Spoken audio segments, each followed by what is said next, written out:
नमस्कार दोस्तों, स्वागत है आप सभी का मेरे चैनल द क्रड कोड में। दोस्तों, आज हम बात करने वाले हैं ASP.NET कोर फ्रेमवर्क के बारे में और हम सीखेंगे कि किस तरीके से हम एक डेमो एप्लीकेशन बना सकते हैं इसमें। और ये वीडियो उनके लिए ज़्यादा यूज़फुल हो सकता है जो लोग .NET फ्रेमवर्क पे ऑलरेडी काम करते हैं और वो .NET कोर पे मूव करना चाहते हैं। तो चलिए शुरू करते हैं इस वीडियो को। पहले हम विजुअल स्टूडियो 2022 लॉन्च करते हैं और फिर इसके अंदर आप इस पे क्रिएट न्यू प्रोजेक्ट पे क्लिक करेंगे। हम यूज़ करेंगे ASP.NET core web app model view controller का जो इसमें ऑलरेडी टेम्पलेट दे रखा है और ये वाइडली यूज्ड टेम्पलेट है। नेक्स्ट, अब जब आप इस प्रोजेक्ट को क्रिएट करने जा रहे हैं तो आप यहाँ पे ध्यान रखेंगे कि कौन सा लैंग्वेज आपको यूज़ में लेना है। मैंने by default C# language use ले रखा है। और .NET कोर फ्रेमवर्क का एक और बेनिफिट जो है वो ये है कि ये मल्टी प्लेटफॉर्म सपोर्ट करता है। तो आप यहाँ पे देख सकते हैं कि ये Linux, Mac OS, Windows cloud service, web सब पे जो है ना वो सपोर्टेबल है। तो आपको ये पहले जैसा नहीं है कि जो अपने .NET पे हम काम करते थे तो वो सिर्फ विंडोज़ सर्वर पे ही रन होता था। तो ऐसी वाली बात नहीं रही है। इसका यूज़ करके ASP.NET कोर वेब एप्लीकेशन आप बनाएंगे तो उसको आप किसी भी सर्वर पे होस्ट कर सकते हैं।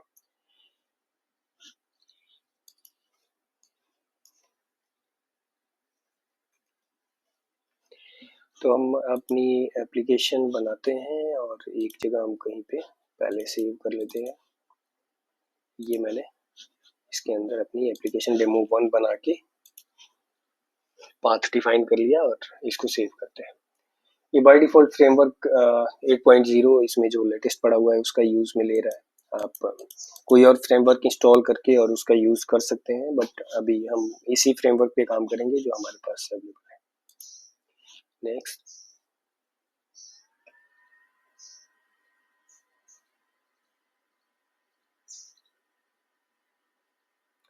ओके। तो ये अपनी एप्लीकेशन जो है वो क्रिएट हो चुकी है और ये आप देख सकते हैं कि अपने फाइल स्ट्रक्चर्स क्रिएट हो चुके हैं। आप हमने चूंकि MVC पैटर्न का यूज़ लिया था तो MVC जो भी फोल्डर्स हैं और उसके अकॉर्डिंग अपना फाइल स्ट्रक्चर जनरेट हो चुका है। तो ये अपना कंट्रोलर्स मॉडल्स व्यूज इसमें बाय डिफ़ॉल्ट कई सारी चीज़ें क्रिएट हो जाती हैं, जैसे कि शेयर्ड फोल्डर में ये लेआउट्स वगैरह क्रिएट हो चुके हैं। होम के अंदर अपने 2 व्यूज़ क्रिएट हो चुके हैं और ये व्यूज़ जो है वो ऑटोमेटिकली इस होम कंट्रोलर से बाइंड है।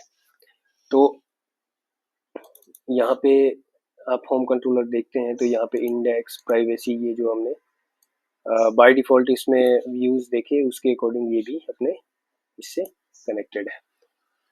तो अब इस फाइल स्ट्रक्चर को समझते हैं। तो यहाँ पे जो भी डिपेंडेंसी हम लोग यूज़ में लेंगे वो NuGet पैकेज के थ्रू यूज़ में ले सकते हैं और उसके बारे में हम आगे और डिस्कस करेंगे।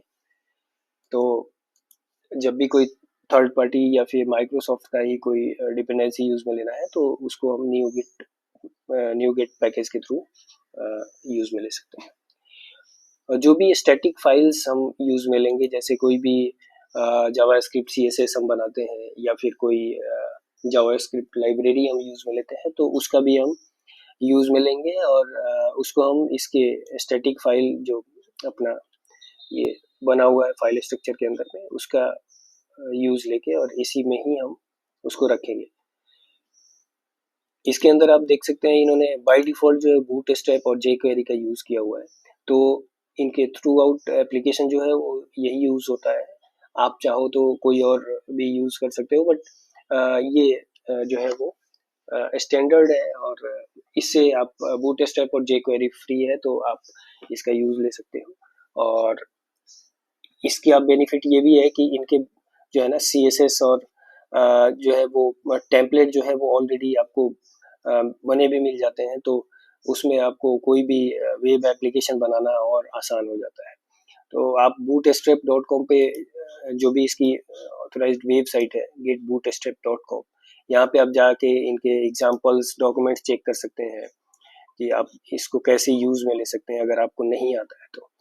तो ये आप देख सकते हैं इनके पहले से भी प्री डिफाइंड टेम्पलेट बने हुए हैं मेनू के लिए, फिर ये फीचर्स हीरोज सारे यूज में आप ले सकते हैं। जैसे आप चाहें अपने एप्लीकेशन को उस तरीके से बना सकते हैं। और ये काफ़ी बढ़िया है कि आपको सारी चीज़ें बनी बनाई यहाँ पे मिल रही हैं और आपको ज़्यादा इसमें मेहनत करने की ज़रूरत नहीं है। आपको एक CSS एक्सपर्ट बनने की ज़रूरत नहीं है। आप यहाँ से इनके प्री डिफाइंड जो भी CSS हैं उनका यूज़, CSS क्लासेज हैं उनका यूज़ करके आप एक एप्लीकेशन काफ़ी आसानी से बना सकते हैं। तो हम इन्हीं का यूज़ करेंगे और इन्हीं से हम आगे जो है वो मतलब सीखेंगे किस तरीके से एप्लीकेशन बनाते हैं। यहाँ पे RTL का भी सपोर्ट है, left to right, sorry right to left. तो अगर आप ये कोई इन लैंग्वेज के सपोर्ट के लिए आप बनाना चाहते हैं तो वो भी आप बना सकते हैं।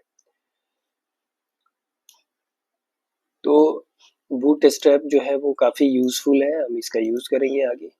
jQuery बूटस्ट्रैप का ही यूज़ करके हम आगे वर्क करेंगे।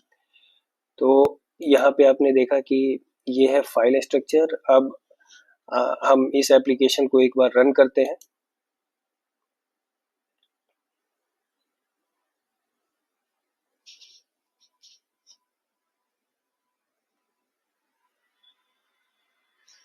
ओके, तो ये आप देख सकते हैं कि एप्लीकेशन रन हो चुका है और कंसोल, ओके, एप्लीकेशन लॉन्च हो गया। ठीक है, तो ये आपने देखा कि यहाँ पे अपनी जो भी एप्लीकेशन हमने बनाया था उसका नाम आ रहा है। आप इसको चेंज कर सकते हैं लेआउट के अंदर जाके। फॉर एग्जांपल यहाँ पे ये है अपना लेआउट और ये आप देखेंगे यहाँ पे ये, तो हम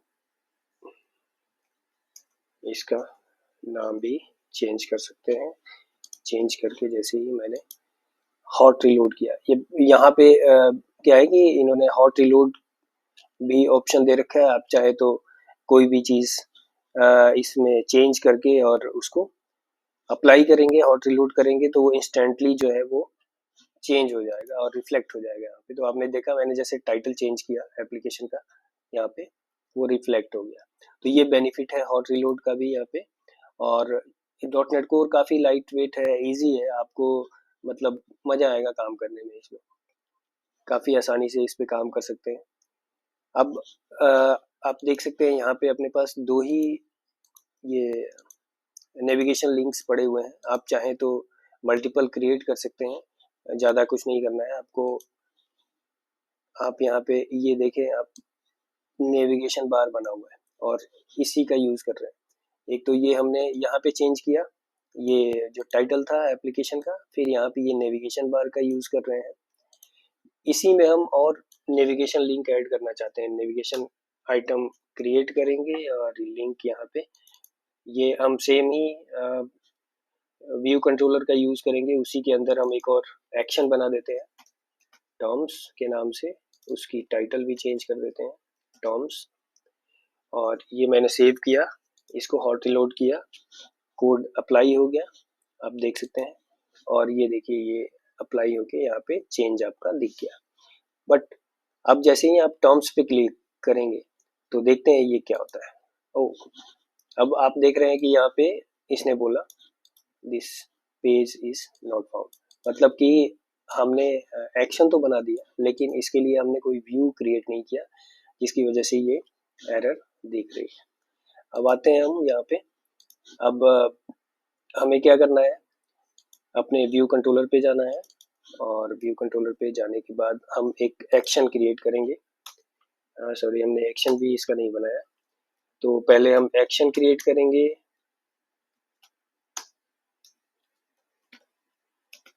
टॉम्स के नाम से हमने एक्शन क्रिएट कर दिया।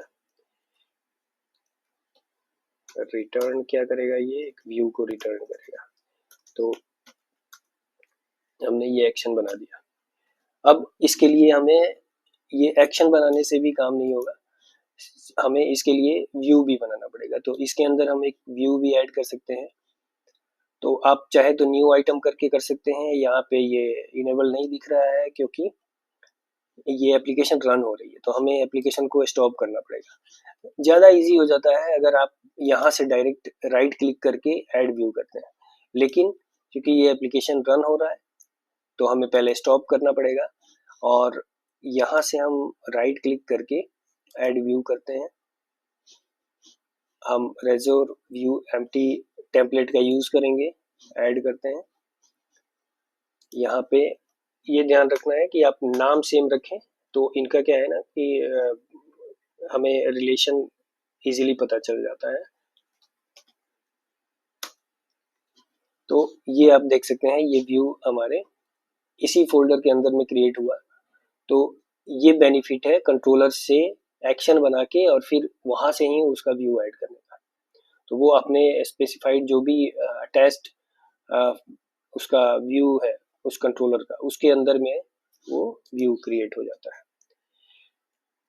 तो हम कोई टाइटल यहाँ पे डाल देते हैं ताकि हम इजीली इसको समझ पाएंगे। तो ये हमने टाइटल डाल दिया। अब हम एप्लीकेशन को वापस लॉन्च करते हैं।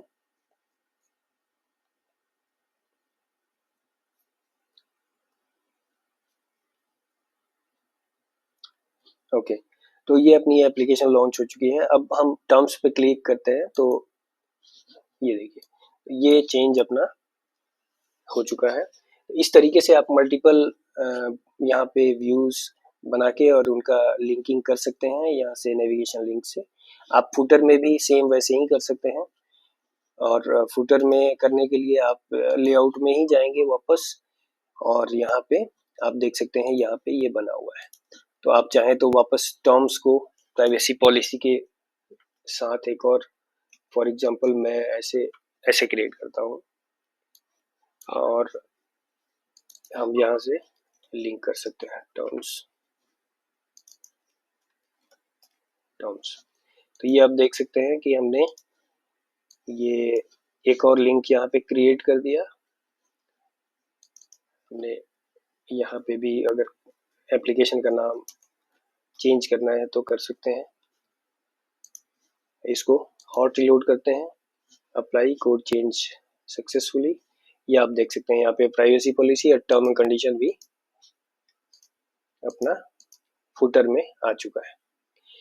तो इन्होंने जो टेम्पलेट बाय डिफॉल्ट जो बना के दे रखा है उसको आप देख सकते हैं। एक बार इसको भी हम रिव्यू कर लेते हैं। तो आप देखेंगे तो ये जो भी बूट स्ट्रैप और अपने जो भी CSS हैं वो यहाँ पे हमने इनको लिंक कर रखा है और एक बार के लिए बॉडी हेडर को अवॉइड करते हैं और नीचे आते हैं। हम देखते हैं फुटर के अंदर और सबसे लास्ट में आप देखेंगे कि यहाँ पे अपना JS हमने लिंक कर रखा है। तो ये तो हुआ हेडर फुटर और अपने अपने जो भी अपनी CSS या फिर जावास्क्रिप्ट वगैरह लिंक करना है उसकी बात। अब यहाँ पे आप देख सकते हैं कि ये इन्होंने जो भी ये यूज में ले रखा है ना, ये CSS कंपोनेंट यहाँ पे जो भी यूज ले रखा है ये कम्प्लीटली जावा सॉरी बूटस्ट्रैप का है। और इसीलिए मैं बार बार आपको बूटस्ट्रैप बोल रहा हूँ क्योंकि बाय डिफ़ॉल्ट इसमें यही होता है और बूटस्ट्रैप आप यूज़ करेंगे तो आप इजीली एप्लीकेशन को काफ़ी ब्यूटीफुली बना सकते हैं। अब यहाँ पे है आप देख सकते हैं रेंडर बॉडी। तो इन्होंने ये एक रेंडर बॉडी दे रखा है। तो जो भी आप अपनी एप्लीकेशन की व्यू जो है वो लोड होती है ना वो इसके अंदर होती है। तो ये तो मेन हो गया। इसके अंदर अपना रेंडर बॉडी के अंदर में जो भी आपका व्यू होगा वो जैसे ये हो गया, ये सब उसी के अंदर लोड होते हैं। तो इस तरीके से आपने देखा कि हम एक एप्लीकेशन को कैसे क्रिएट कर सकते हैं और आप इस डेमो को अपने लेवल पे बनाएं और इससे और सारे लिंक्स ऐड करो और इसमें और आप क्या कर सकते हैं वो करें। और आप अगर चाहते हैं कि बिल्कुल मैं इनिशियल लेवल से स्टार्ट करूं जिसको डॉट नेट नहीं आता है, उसके लिए भी तो आप कमेंट में लिखें, उनके लिए भी हम वीडियो बना सकते हैं। और ये तो एक छोटा सा डेमो है आपको क्विक स्टार्ट के लिए, लेकिन हम आगे और भी एक छोटे डेमो से हम बड़े एप्लीकेशन लेवल पे काम करके और फिर इसको देखेंगे। हम एक एक करके सारे टॉपिक को कवर करेंगे इसमें प्रैक्टिकली कोड के थ्रू। तो आप कुछ भी आपका कमेंट है तो कमेंट बॉक्स में लिखें, और ताकि मुझे पता चले कि मुझे अपने वीडियो में क्या एनहांस करने की ज़रूरत है और आपको और